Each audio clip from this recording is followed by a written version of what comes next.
Well, let's jump gears, folks. We are honored to have Trisha Curtis, who's a macroeconomist with expertise in U.S. shale markets and geopolitics in China. Miss Trisha, how you doing? I'm doing great. How are you? I am doing superb. So you had a recent op-ed piece. First of all, tell us a little bit about you and how you got into all this and a little bit of background. Yeah, absolutely. Well, thank you for having me on your show. Yes, ma'am. I am third generation oil and gas. So I'm from Wyoming. I live in Colorado right now, largely because there's an airport in Denver and I got to travel. But I'm third generation. I grew up around the business, grew up around pump jacks and the labor side of the business. Extremely fortunate to go to college and was quite interested in oil and energy and studying it.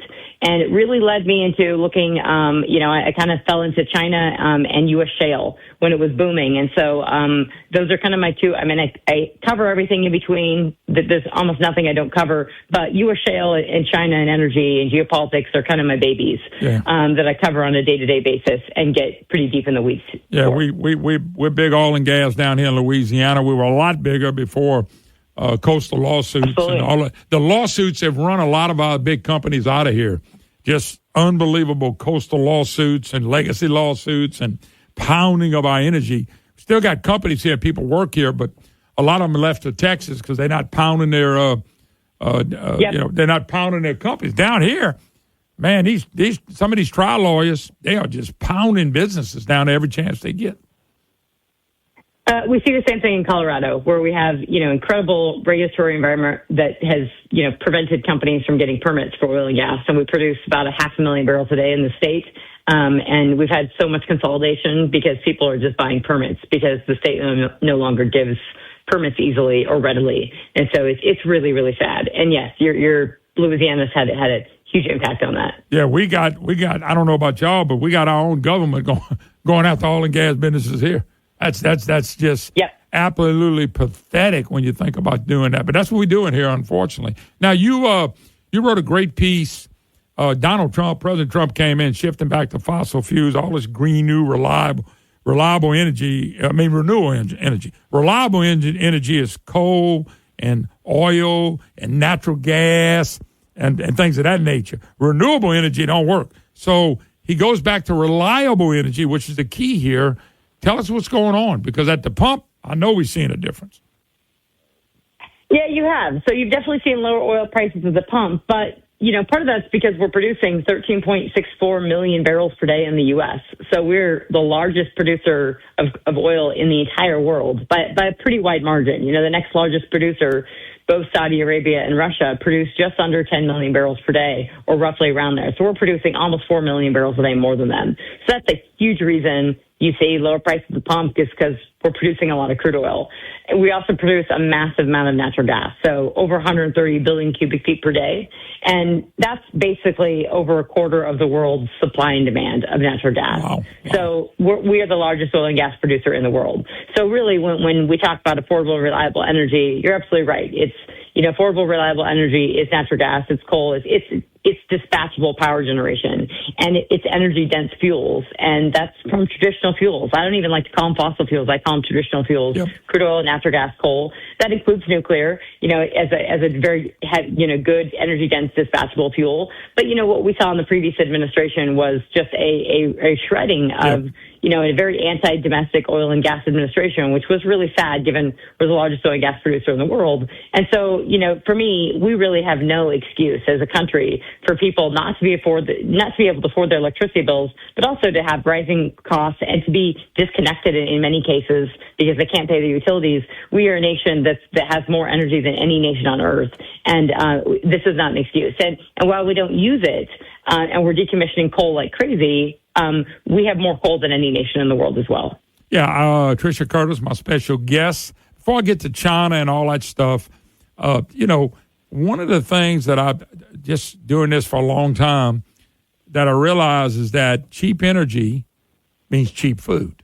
When you have cheap energy, when I mean cheap, affordable. I don't want to say cheap, but just affordable energy. Then you've got affordable food. When you got plenty of energy, you can do everything you want to do in the United States of America. When you got food that's cheap, then we feed everybody. Everybody can eat. It's not a big deal. We got plenty of food. Those are the two things you have to have. And it's amazing. Biden and them came in, and they drove the price up with debt and green new renewables, which is the dumbest thing I've ever heard.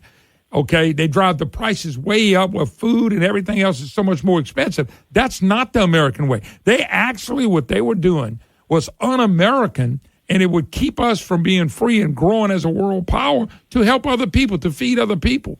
But if you don't have energy to get around and do all the things that we do every day, and you don't have cheap food, you have a problem. All these other countries have run into that problem. We were getting ready to head. We were headed that way. We still have to get rid of some things because of the Biden-Obama administration. Yeah, I mean, energy is everything, like period, full stop. Energy is everything. And so not just for food, but the access to affordable, reliable energy, the ability to turn your lights on, that impacts the ability for you to keep your refrigerator running and your air conditioner running or your heater running, but also means businesses, right? The ability to make things.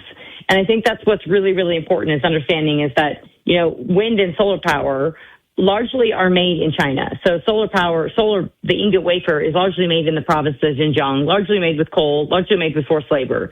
And so it's really, really cheap. But by the time it gets into your grid, when people buy it and then they put it into their grid, there's nowhere that wind and solar, when it goes into a grid, that it doesn't increase electricity costs.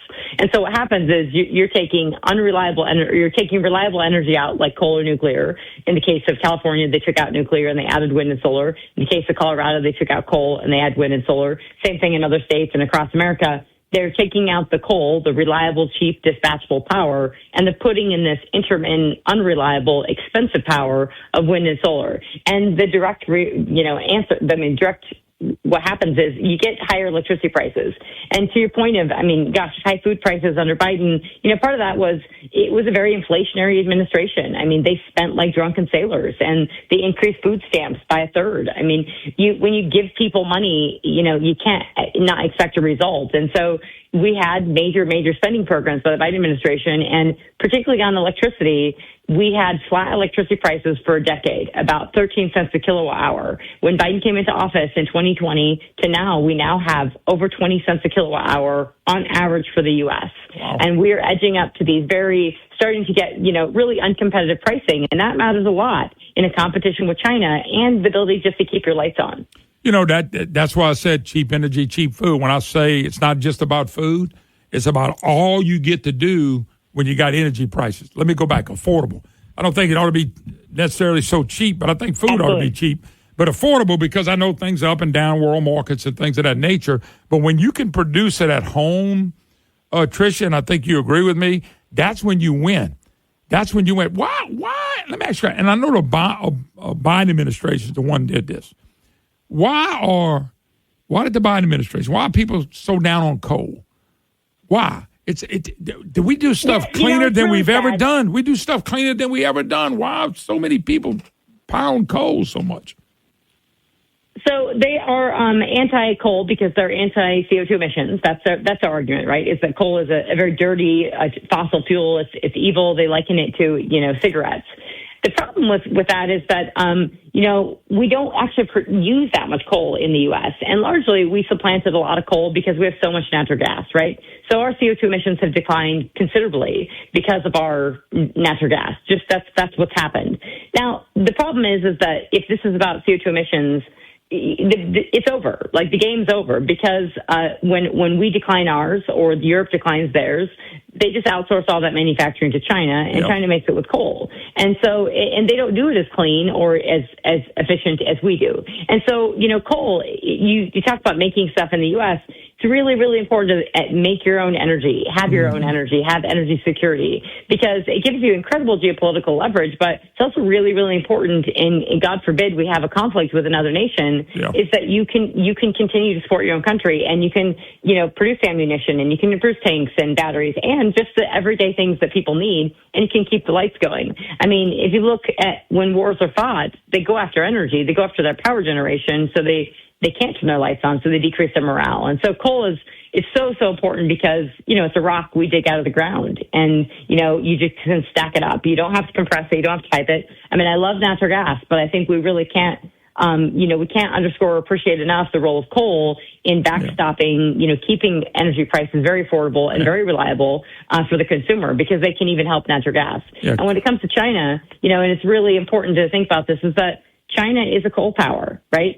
All their power, all their manufacturing capacity, everything is coming from coal. And so, they have very cheap things. They force labor. I think that's way more important than the fact that they're coal power. But to think about what it means for them, it's 5,800 terawatt hours of their power generation. 5,800, that's over half of their power generation is coming from coal alone. And that 5,800 is more power generation than any nation on earth, including us, has total. So it is not a head-to-head competition when this nation, who has a third of the world's power generation, is most of that's driven by coal, which means it's energy secure, it's reliable, it's super, they can transport it via truck and rail and barge, and they don't have to compress it. So we are not in a direct head-to-head competition when you're competing with a nation that uses brute force industrial economics and doesn't care about forced labor, and doesn't care about human rights, and doesn't care about CO2 emissions or the environment. I've always said coal's important. I think we got unlimited supply of natural gas, oil, coal, all of it. It's just unlimited, and we need it. Now, hey, do you have a few more minutes? I'm going to take a break. If you, I want to tie up into China a little bit more in the race against them, and especially, you mentioned energy to defend ourselves. That's when I say energy, we do everything we got to do with affordable prices. So let me take a break. Her name is Trisha Curtis. She will join us again in a few minutes. You're listening to the Moon Griffon Show. Don't go nowhere. Hi, y'all. Welcome back. It is the Moon Griffon Show, hour number 3. We are joined by Miss Trisha Curtis, macroeconomist with expertise in U.S. shale markets, geopolitics, and China. And she's written an article. She got an op-ed piece in the Daily Caller. By the way, what was the piece called that you just wrote, and how people can find out more about that? Yeah, so if they Google Trisha Curtis and Daily Caller, they'll find it. It's called Winning on Energy. And I'm blanking on the title. Winning on Energy means they put the Trisha Curtis in the first part, so it's very easily Googleable. But I have it on my LinkedIn page. I have it on Twitter at Trisha J. Coffee. It's with the American Energy Institute as well. So if you Google Trisha Curtis and Daily Caller, you'll find it. Okay, so let's talk a little bit more about China because, as we were during the Biden administration, shutting down every coal plant we could shut down, and Obama, when he ran, he said, I'm going to bankrupt them. And that was stupid. That was so dumb. And yet, if they really believe in this global warming, and by the way, Trisha, without getting into it with you, I don't believe in none of that. I think, that's a scam. It was a scam from day one. But if they really believe in that, then why don't the world governments go beat up China for starting a coal plant, every week, every day, every month, whatever they're starting, if they really believe they're destroying the planet. Yet, as we were destroying one of the energy, and most of the energy that you're talking about, they're over there they're building up their energy supplies. And that would be stupid for us not to be able to take care of ourselves. I think you mentioned that earlier. So talk a little bit about China, what they're trying to do and to compete against us and with us. Absolutely. So I'm just going to clarify the title of the article is Trisha Curtis, Winning Against China Means Winning on Energy. And, I think that is a good title because to this conversation is that, China is, if you think about them, everyone thinks about, one of the things that you think about is a manufacturing industrial powerhouse, right? That they make things. And then you have to think about, okay, well, how are they able to make things? And it comes down to energy. And so when we have these, silly, which I think were very silly debates. We're having a little less of them today under the Biden administration about CO2 emissions. No one was looking at the data. So these were pretty false flag arguments to say, okay, well, we need to work really hard to reduce our emissions. And that's what we've seen in states like here in Colorado. We're at 0.2% of global CO2 emissions here in Colorado. Mm-hmm. So Colorado could not exist tomorrow, and the lights could go dark, and no one could drive, and we wouldn't make a dent in the global CO2 emissions. And that's why we need to stop. We need to stop this aggression of decommissioning our coal-fired power plants and allow people to have prosperous lives in the U.S. But in China, you're right that people always talk about they add a coal-fired power plant a week, and when you look at the data, that stacks up. I mean, they have over 10,000 terawatt hours of power generation. That's more than a third of the world's total power generation is in China. Mm-hmm. Now, that should make everyone pretty nervous that China has a third of the world's power generation. We have roughly half, a little less than half. It's about 4,600 terawatt hours of power generation. We're adding a little bit. And as you know, you've heard about artificial intelligence. You know that to have revitalize our industrial base like this Trump administration is trying to do, you need need power. Mm-hmm. And so there's a lot of talk about we got to increase power generation. And that's been the first time we've been talking about this really in the last couple of years because we haven't added power generation. So it's kind of amazing that all these greenies and these green policies, especially in Europe and here in the U.S., when they talk about going green, you have to electrify. You would have to add power generation in order to do that. But they won't. They can't because they have NIMBYism and because they don't want to build anything. They'd love to build wind and solar, but, that doesn't work. When you build wind and solar, you have to build a lot of transmission. And then it ends up, it's really crappy forms of energy. And that's what's so important to talk about this is that, wind and solar, they are made in China, but they're really bad forms of energy. And so when China has 5,800 terawatt hours of coal-fired power generation, when that's more than our total power generation, that means that they don't have to deal with this, expensive, intermittent, unreliable. I mean, they subsidize everything, so it doesn't really matter. But it means that they have a very energy secure, reliable power source. And so it's kind of an afterthought for them. I think they spent the last 40 years really building this up. And so energy now, when it comes to artificial intelligence or whatever it is, it's an afterthought for them. And by the way, that's how you're competing. By the way, Trisha, all this renewable stuff's high priced off the market. You couldn't do it with subsidies, carbon capture. All this is crazy, and we wasted so many. I heard we wasted as much as $2 or $3 trillion on this already. It's actually. By the way, the other thing to remember too, and you know this, is when we start talking about energy, you're really talking about national. You're talking about people's lives, but you're really talking about national security to be able to feed your people, let your people go to work and be the best they can be, but to defend the borders. It's really about what we're talking about. Absolutely. And I think that's why the debate on CO2 emissions, you can put it to bed because, China's CO2 emissions are up and to the right? They're over 13,000, million tons. We're 5,000 and declining. So they're a quarter of the world's CO2 emissions. So unless you're willing to go to war with China on CO2 emissions, you're not going to win. And by the way, wars produce CO2 emissions. And so it's kind of a dead debate in that you're not going to solve it. And so you could have taken the $3 trillion and you probably could have put carbon capture on every coal-fired power plant and any natural gas power plant and probably captured it. And I mean, I don't think we should do that, but it was really a waste of money. And so you're absolutely right. The wind and solar power that we have in the grid is heavily subsidized. So it's already subsidized by China with very, very cheap electricity. Their cost of electricity is something like 3 cents a kilowatt hour in the province of Xinjiang, and they have the forced labor. So you add that in, that means you can produce a very cheap product. Well, then it comes to the U.S., and it is cheap when they buy it, but then we add all these subsidies. So somebody, in Texas or wherever they have these power purchase agreements, name the state, they buy it, and they win out because the power purchase agreements say we want the cheap stuff. So they buy this wind and solar, they put it in, and then when it gets into the grid, the electricity prices skyrocket. And that's because they are, you're getting this unreliable intermittent power that's not a very dispatchable power and it's not energy dense.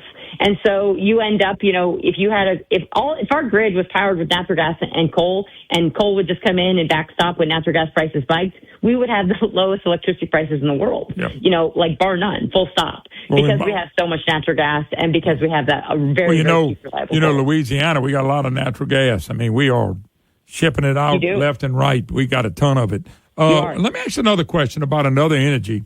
I hear people talk about it. I don't know what they're doing about it. What about nuclear? Why? I mean, technology has changed so much. Is this an energy source that we ought to be using, that ought to be growing? Is it growing? Where are we at with nuclear right now? It's a great question. And so nuclear is great. I mean, I'm pro-nuclear and that it's an amazing energy source, right? But I'm very honest in that, are we going to have it get off the map tomorrow? No. Because there's a lot of hurdles, and there's a lot of fear around nuclear. There's a lot of lack of understanding around nuclear, and really it's that lack of understanding. No one's actually died no one died in Fukushima. You had people die from the actual tsunaami that happened in Japan in Fukushima in 2011, but no one actually died from from actual Fukushima, from the nuclear thing. So there's a lot of fear, and then you have the cost, right? What we have in the West is these very massive escalatory costs. So typically when it's budgeted and then it's done, it's usually double or triple the cost. So we haven't done it in decades, right? We haven't built. But But honestly, in the U.S., we haven't built a lot of things since the 1970s. And so we're kind of lost these muscles, of building things, and we need to learn that back again. So nuclear, I'm optimistic, and it's an amazing energy source. We use it in the military. Obviously, we use it to fuel ships. We're very, very good at it. But in terms of getting into the private sector and getting into the masses and building are we going to build nuclear plants tomorrow? No. I think there's a lot of opposition to it. But could we, and could it be an amazing source of energy? Absolutely. But we got to get the cost down, and we just got to start building it, right? And so I think is nuclear going to be something that, if it's done, will it be done by the private sector, or will the government have to chip in some subsidies? Because I don't like when the government has to chip in subsidies. Then they want to control everything. I think that's why this carbon capture's out here. They got oil and gas and chemical plants over here all pumped up about it. It's all free money. And I've always said they've never been able to get their hands on energy. And the government's got their hands on health care with Obamacare, and they got it on the banking system. But the one thing they hadn't been able to get was energy. I'm afraid with carbon capture and all this free money that went to people and its credits, I'm afraid that was what that was for, because what's going to happen is people say, well, we can't make it without it now. Well, now the government got you, and depending on who's in charge, Trump ain't going to be president forever. You're absolutely right. And I would say that this is why I'm not a fan of carbon capture. I was actually at a dinner last night, and I was sitting next to a woman, and we're talking about this, and her business, they do a lot of carbon capture. And I said, look, I don't believe in a business that the taxpayer has to pay you to pump carbon into the ground. Say? I said, that's a waste of money. What did she say? That's a waste of taxpayer money. She looked at me and she smiled, because that's part of their business does that. But I said, look, I'll be honest with you, I don't believe in it. The taxpayer should not be pumping CO2. What did she say? Paying you to pump, or paying anyone. What did she say? She didn't say anything. Okay, let me tell you what I got here. I've been going visit with all these people, because I've been palming this and bombing this, but they've got it here now. And unfortunately, I'm sure it's going to stay. We've had these billion-dollar companies come in and basically say, oh, we're doing this in the rural areas. We're not hurting that many people. I mean, the attitude sucks. So I'm sitting down with a group of people, and there was a lady there. And I asked the question. This would be a pretty good one for you, too. I do a radio program. I've been doing it 32 years. It's syndicated in Louisiana. And I asked him, what if I told you I got $100,000 a year from the federal government for the last 32 years? Because it subsidized my show. And that means that would have been $3.2 million. You got to believe if I invested it wisely, I'd probably have $7-8 million or more. And you know what the lady told me? She said, and this is all somebody in oil and gas, she said, well, I said, what would you think about that? She said, well, your job's not essential. I said, ma'am? She said, your job's not essential. I said, let me tell you something.